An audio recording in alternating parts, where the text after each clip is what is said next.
Howdy, it's Jack Manhire.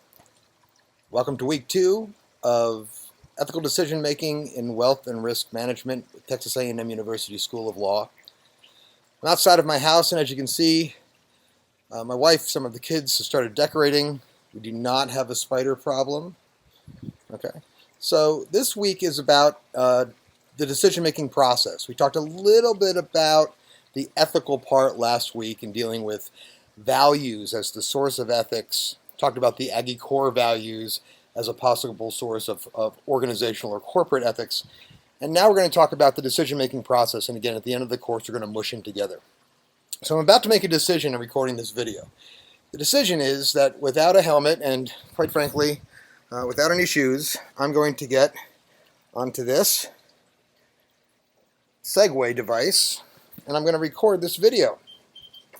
And we're going to talk a little bit about what's coming up this week and some of the administrative issues that we've seen so far. All right, here we go. So the question is,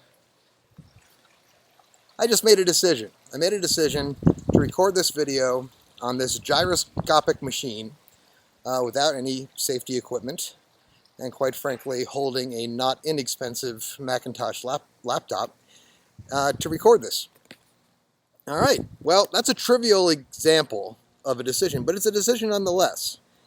And what we want to talk about this week are what are the attributes of a good decision maker, but also what is a proven decision-making model that we can use in making even trivial decisions like the one that I just made in recording this week's video.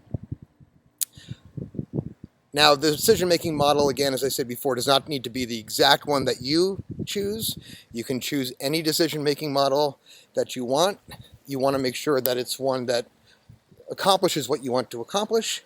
But I went over this one, and we're going to use this decision-making model throughout the course as an example of a decision-making model that has elements that you want to look for in your own. Okay, so here are some of the administrative issues that I want to talk about. Number one, it looks like for this week, the handout on the problem identification that I have listed for your assignment isn't listed up on the site. So I went ahead and I listed it there. If you go to week 2 in Blackboard and scroll all the way down to the bottom, you'll see it there. So after you scroll to the bottom, click the link, and then you'll get the PDF. All right, and then going forward, make sure that you are checking your TAMU email, okay? That's the email address with tamu.edu. Everybody has their own, either for your work or for personal, and I get that. But anything that I have to say to you or that Ms. Jimenez has to say to you or give to you, we're going to want to make sure that we're communicating via email if we can't communicate via Blackboard. And so therefore, we're going to use that email address to do so. Everything else, send me some other things. Yes, make sure that if you are emailing me, that you're also CCing Ms. Jimenez. If you have a question, she probably knows the answer much better than I do, so she'll be able to answer it more quickly. And if you are giving me assignments, make sure that you're CCing her as well. Also make sure that if you're emailing me your assignments, that you're supposed to be emailing me your assignments. Sometimes the assignments need to be tracked and you're supposed to submit them within Blackboard. If you're emailing me the assignment in addition to doing it on Blackboard, that's fine. But you want to make sure that you are at a minimum putting it up on Blackboard if that's what you're supposed to be doing. Okay? And that's about it. Okay, that's all I have for you right now. Week 1 looks like it's off to a good start. It was a short week.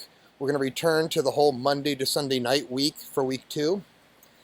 And if you have any questions, give me an email, and I'll see you on the discussion board.